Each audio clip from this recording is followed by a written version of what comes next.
जय हिंद मेरे दोस्तों, मैं चंदन शर्मा स्वागत करता हूं आरसी आर्ट्स क्लासेस में।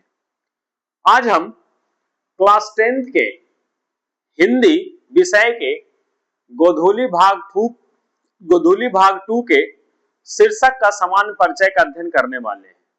यह टॉपिक एग्जाम के दृष्टि से बहुत ही महत्वपूर्ण होने वाला है, इसलिए आप लोग से उम्मीद है कि इस शीर्षक को अच्छे ढंग से पढ़ेंगे। आइए देखिए, इसमें जो गद्य खंड है, गोधूली भाग 2 में दो खंड है, एक गद्य खंड है और एक काव्य खंड है।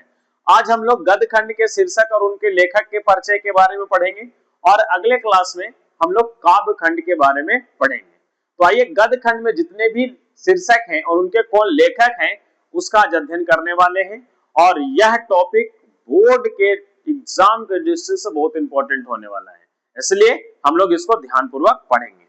देखिए, इधर वाला जो पार्ट है ये हमारा शीर्षक है। क्या है? शीर्षक है। और इधर जो है ये हमारा लेखक है। इसमें जो पहला शीर्षक है, पहला चैप्टर का जो शीर्षक है उसका नाम है श्रम विभाजन और जाति प्रथा। क्या नाम है? श्रम विभाजन और जाति प्रथा। यह एक क्या है? निबंध है। यह क्या है? निबंध है, जो लिखा गया है डॉक्टर भीमराव अंबेडकर के द्वारा। किसके द्वारा? डॉक्टर भीमराव अंबेडकर के द्वारा। जो डॉक्टर भीमराव अंबेडकर हैं, इन्हें संविधान का जनक भी कहा जाता है, क्योंकि संविधान बनाने में इनकी बहुत ही महत्वपूर्ण भूमिका रही है और ये प्रारूप समिति के अध्यक्ष रह चुके हैं। इसीलिए बहुत सारे विद्वानों ने इन्हें संविधान के जनक के रूप में संबोधित किया है। तो याद रखिएगा, श्रम विभाजन, जिसके लेखक कौन है? डॉक्टर भीमराव अंबेडकर। और ये जो निबंध है, यानी कि आपसे क्वेश्चन पूछता है बोर्ड में कि निम्नलिखित में से जाति प्रथा और श्रम विभाजन क्या है? कहानी है, निबंध है, या फिर ललित निबंध है, या फिर कविता है। तो ध्यान दीजिएगा, वहां पे आपको याद होना चाहिए कि वहां पे जो श्रम विभाजन है वो क्या होगा? निबंध होगा। क्या होगा? निबंध होगा। लिखे किसके द्वारा है? डॉक्टर भीमराव अंबेडकर के द्वारा। ठीक है। अब देखिए, यहाँ पे जो दूसरा शीर्षक है वो है 20 के दांत। क्या है? 20 के दांत, जो लिखा गया है किसके द्वारा? नलिन बिलोचन शर्मा के द्वारा। किसके द्वारा? नलिन बिलोचन शर्मा। याद रखिएगा, 20 के दांत जो कासू की कहानी है और मदन के बीच का जो कहानी है उसको इस कहानी के माध्यम से बताया गया है, जिसमें जो 20 के दांत हैं वो उसके लेखक हैं नलिन बिलोचन शर्मा। इस कहानी, ये जब कहानी आगे हम लोग पढ़ेंगे तो ये कहानी बहुत ही रोचक होती है, जिसमें एक गरीब और एक अमीर के बीच में होने वाली लड़ाई के बारे में संबोधित किया गया है। ठीक है। अब इसमें जो कासू होता है, मदन होते हैं, और मदन के पिता गिरधर लाल होते हैं, कासू के जो पिता होते हैं सेन साहब होते हैं। तो इस प्रकार से इस कहानी को आगे हम लोग पढ़ेंगे। अभी हम लोग सामान्य परिचय पढ़ रहे हैं, इसलिए अभी फिलहाल परिचय पर ध्यान देंगे। अब दूसरा देखिए, तीसरा जो शीर्षक है उसका नाम है भारत से हम क्या सीखें। भारत से हम क्या सीखें। और ये जो मैक्स मुलर है, जो जर्मनी के रहने वाले व्यक्ति हैं, तो इन्होंने जब भारत की यात्रा की तो भारत के संबंध में इन्होंने एक भाषण लिखते हैं, भाषण देते हैं, और उसमें बोलते हैं कि भारत से हम क्या सीखें। तो याद रखें कि भारत से हम क्या सीखें के लेखक कौन है? Max Muller. और मैक्स मुलर कहाँ का? जर्मनी का रहने वाला। याद रखिएगा, मैक्स मुलर कहाँ का? जर्मनी का रहने वाला है। अब जो चौथा है, जिसमें कहता है कि नाखून क्यों बढ़ते हैं। नाखून क्यों बढ़ते हैं। और ये जो है ये ललित निबंध है। क्या है? ललित निबंध है। और नाखून क्यों बढ़ते हैं, ये इसका जो लेखक है हजारी प्रसाद द्विवेदी जी है। हजारी प्रसाद द्विवेदी जी हम लोग को ये कहना चाहते हैं इस निबंध के माध्यम से कि नाखून क्यों बढ़ते हैं, अर्थात नाखून का काटना मानवता का निशानी है और नाखून का बढ़ना पशुता का निशानी है। यानी ये चैप्टर में हम लोग को ये बार बार याद दिलाया जाता है कि जो मानव की उत्पत्ति हुई है, जो मानव की उत्पत्ति हुई है वो पशु समुदाय से हुई है। इसलिए जो हमारे शरीर में नाखून जो बढ़ते हैं वो किसकी निशानी है? पशुता की निशानी है। तो याद रखिएगा कि जो नाखून क्यों बढ़ते हैं के लेखक कौन है? हजारी प्रसाद द्विवेदी जी है। कौन है? हजारी प्रसाद द्विवेदी जी।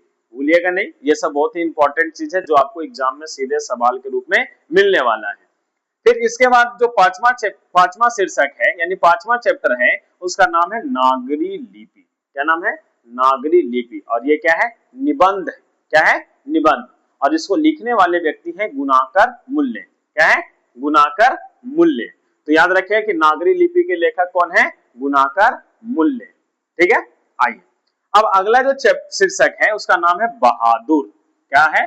बहादुर। और इसके लेखक जो है वो है अमरकांत। कौन लेखक है? अमरकांत। ये भी कहानी जब पढ़िएगा तो बहुत ही रोचक कहानी है। इसमें बहादुर होता है जो घर से भाग जाता है और अमरकांत के यहाँ जाकर के नौकरी करने यानी नौकर का काम करने लगता है, परंतु वहां पे उसके जो बेटे होते हैं और उसकी जो पत्नी होती है उनके द्वारा अत्याचार करने के बाद ये जो बहादुर होता है वहां से फिर अपने गांव वापस आ जाता है। तो जब हम लोग आगे कहानी पढ़ेंगे तो वहां पे बहुत रोचक ढंग से इनके कहानियों का उल्लेख किया जाएगा। तो याद रखिएगा बहादुर, जिसके लेखक कौन है? अमरकांत है। अगला है परंपरा का मूल्यांकन। क्या है? परंपरा का मूल्यांकन। लिखने वाले व्यक्ति कौन है? रामविलास शर्मा। याद रखिएगा जो परंपरा का मूल्यांकन है और यह क्या है? यह निबंध है। क्या है? निबंध है। और इसके लेखक है रामविलास शर्मा। क्या है? रामविलास शर्मा। अब उसके बाद देखिए अगला जो शीर्षक है उसका नाम है जीत जीत में निरखत हूं। यानी जीत जीत में निरखत हूं। और ये है साक्षात्कार। साक्षात्कार का मतलब है किसी व्यक्ति के साक्ष्य के बारे में है। और इसके जो लेखक हैं वो है पंडित बिरजू महाराज। क्या है? पंडित बिरजू महाराज। तो याद रखिएगा कि जीत जीत में निरखत जाऊं उसका लेखक कौन है? पंडित बिरजू महाराज। अब देखिए अब याद रखिएगा आगे कि ये जो अभिनयों हैं, क्या है? अभिनयों के लेखक जो हैं वो है अशोक वाजपेयी। कौन है? अभिनयों के जो लेखक हैं वो है अशोक वाजपेयी। अच्छा, अशोक वाजपेयी। और ये है क्या? ललित रचना है। क्या है? ललित रचना। ठीक है। तो लिखिए, अब याद रखिएगा अभिनयों के लेखक कौन है? अशोक वाजपेयी। और ये क्या है? ललित रचना है। ठीक है। अब देखिए अगला जो है वो है मछली। और मछली क्या है? कहानी है। क्या है? मछली एक कहानी है। और मछली के जो लेखक हैं वो है विनोद कुमार शुक्ल। कौन है? विनोद कुमार शुक्ल। याद रखिएगा जो मछली के लेखक है वो कौन है? विनोद कुमार शुक्ल। कोई दिक्कत? चलिए अब आइए अगले चैप्टर में। अगला चैप्टर जो है, अगला जो शीर्षक है उसका नाम है नौबत खान में इबादत। क्या है? नौबत खान में इबादत। और यह है क्या? व्यक्ति चित्र है। व्यक्ति चित्र मतलब किसी एक व्यक्ति का पूरा उनका जो जीवन परिचय है उसको इसमें लिखा गया है। तो नौबत खान में इबादत के लेखक कौन है? यतीन्द्र मिश्र। यहाँ पे मिटर गया है, थोड़ा सा ध्यान रखिएगा। इसका जो नाम है वो है यतीन्द्र मिश्र। कौन है? यतीन्द्र मिश्र। ठीक है। तो इसको लिख लीजिएगा।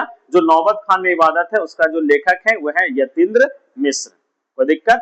चलिए अब आगे आइए। अब सबसे लास्ट जो है गद्य खंड का जो शीर्षक है उसका नाम है शिक्षा और संस्कृति। क्या है? शिक्षा और संस्कृति। और यह क्या है? ये आपका है शिक्षा शास्त्र। क्या है? शिक्षा शास्त्र। लिखा कौन? महात्मा गांधी। यानी लिखते कौन है? महात्मा गांधी। याद रखिएगा हमारे इसका जो राइटर है वो है महात्मा गांधी, यानी फादर ऑफ नेशन, जिसको भारत का राष्ट्रपिता कहा जाता है। और इसको महिलाओं के द्वारा बापू के नाम से संबोधित भी किया जाता है। ये वही महात्मा गांधी है जिन्होंने भारत देश की आजादी कराने में अपनी सबसे महत्वपूर्ण भूमिका अदा की है। और शिक्षा के क्षेत्र में इनकी जो पहली शुरुआत थी वो बहुत महत्वपूर्ण योगदान है। इसीलिए ये जो है शिक्षा और संस्कृति के लेखक हैं कौन? महात्मा गांधी। तो ये जो आपका है लेखक और जो शीर्षक है ये बोर्ड के एग्जाम से बहुत इंपॉर्टेंट होने वाला है। अगर आपको किसी प्रकार का कोई दिक्कत हो तो आप नीचे कमेंट बॉक्स में कमेंट कर सकते हैं और मैं उसका जवाब दे दूंगा। जय हिंद, जय भारत।